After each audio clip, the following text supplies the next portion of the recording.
আগামী শুক্রবার আমাদের দেশের হিসাবে আমাদের হচ্ছে আশুরা, ২৬ তারিখ আমাদের, এই ২৬ তারিখ আমাদের জন্য আশুরা।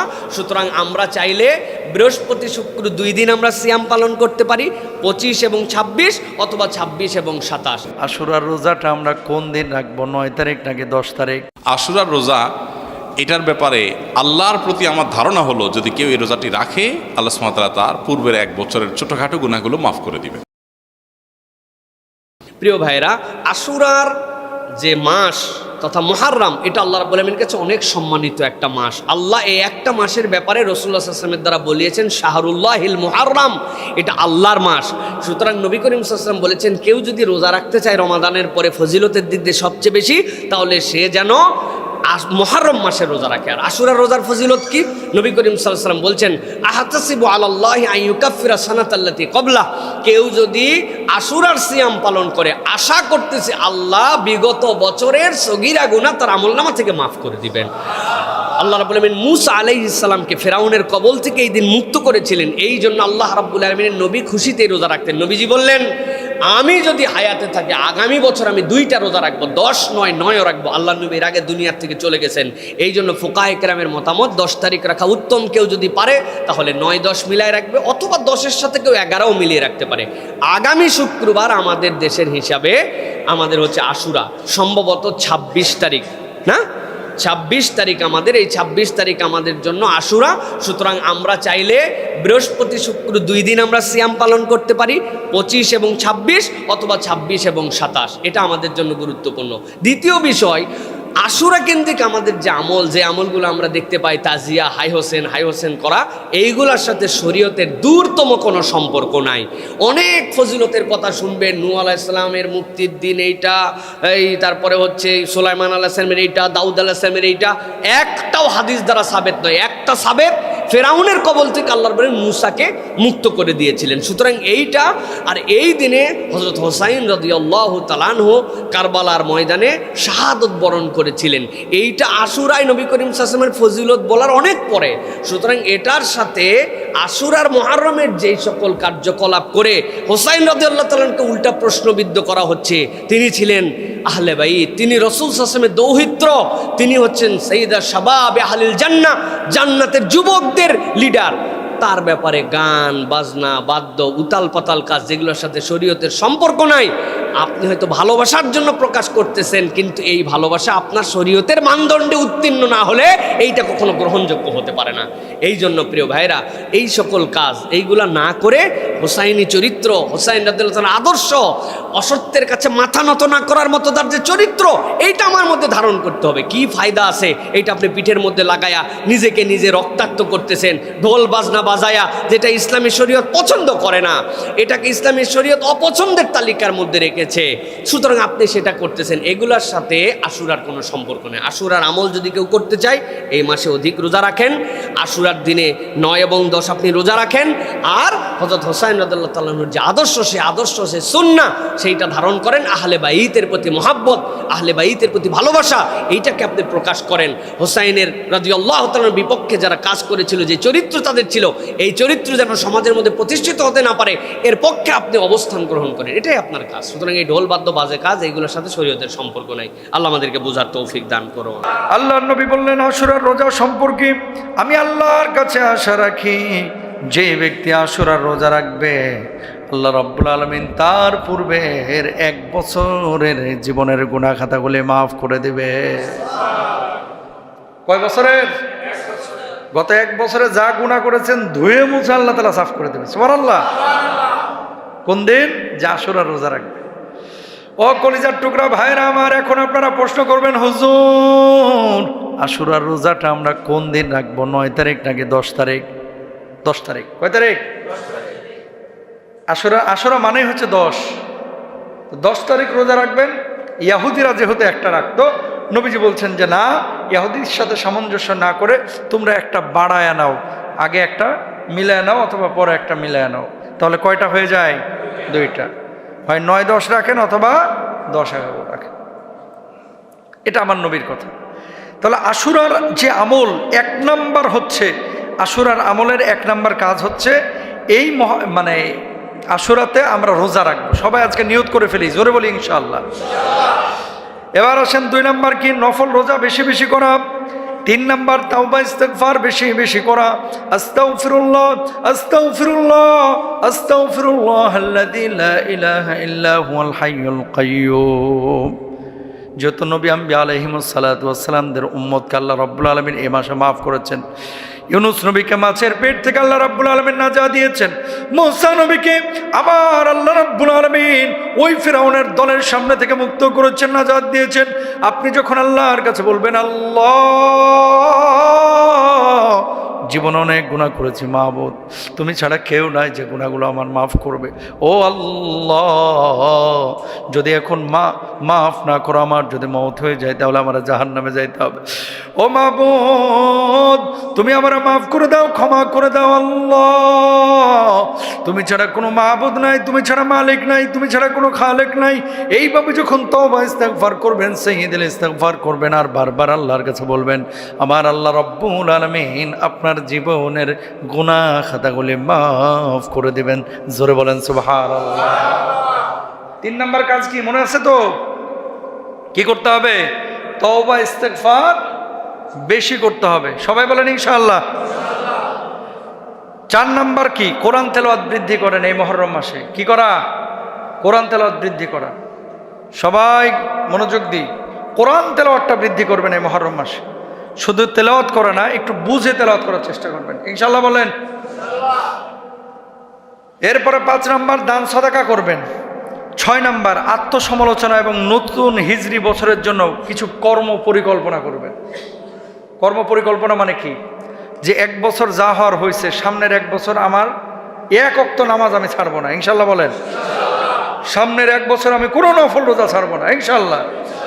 1 বছর সুদ ঘুষ জেনা ব্যভিচার যা করেছি, এই আগামী 1 বছর আল্লাহ আপনাকে হাজির নাজির জেনে বলছি, সাক্ষী রেখে বলছি, আমার দ্বারা আর কোনো পাপ আমি সংগঠন করব না। এ তো গেল মুহররম মাসে করণীয়। কি করবেন আপনি?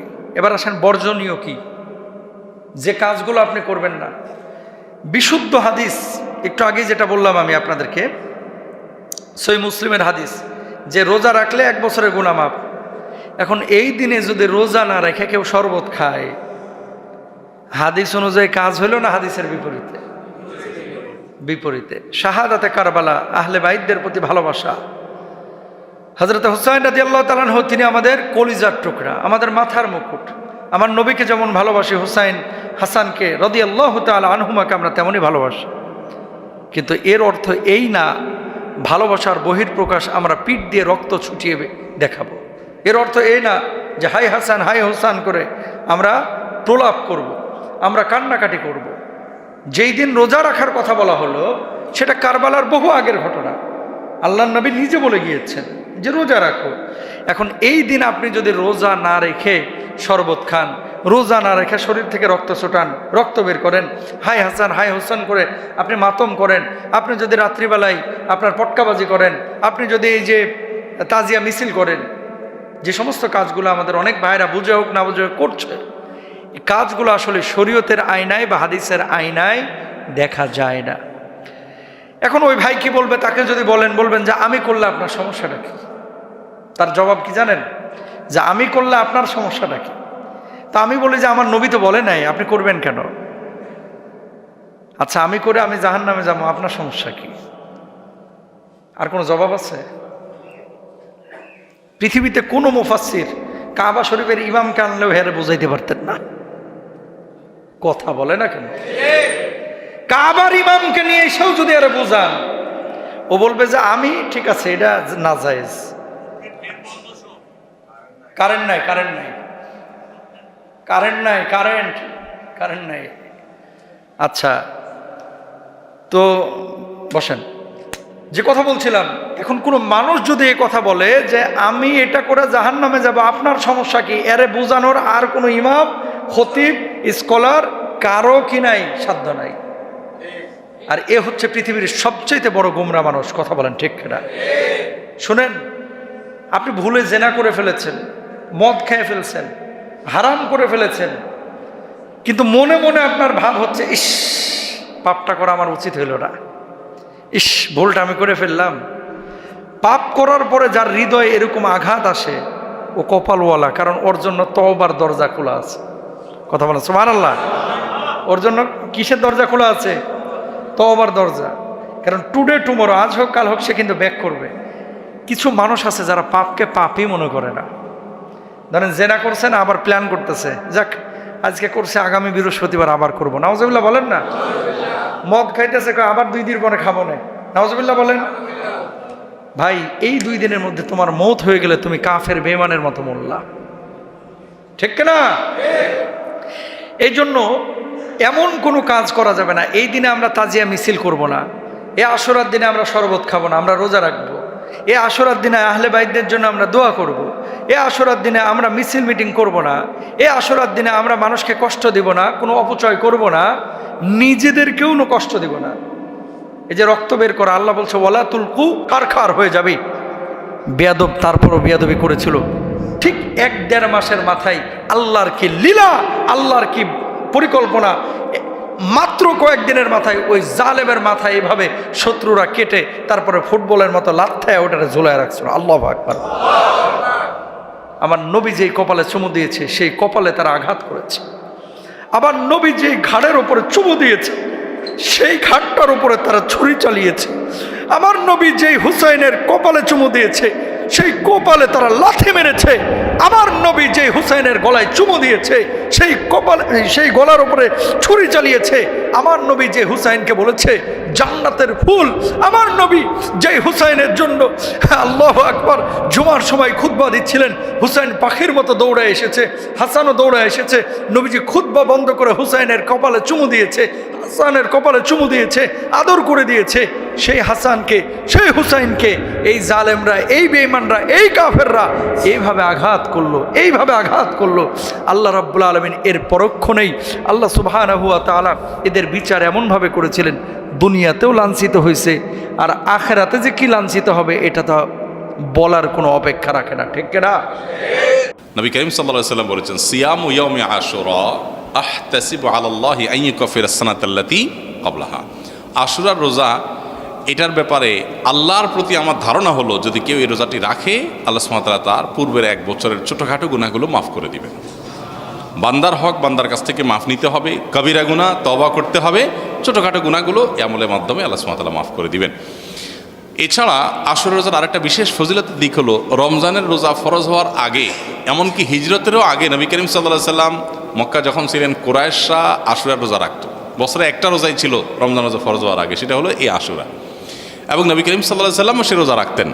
মদিনায় আসার পর তিনি ইহুদিদেরকে দেখেছেন যে তারা আশুরার রোজা রাখে। অতএব তাদের রোজা রাখা দেখে নবী সাল্লাল্লাহু আলাইহি সাল্লাম জিজ্ঞাসা করলেন, তোমরা রোজা কেন রাখো?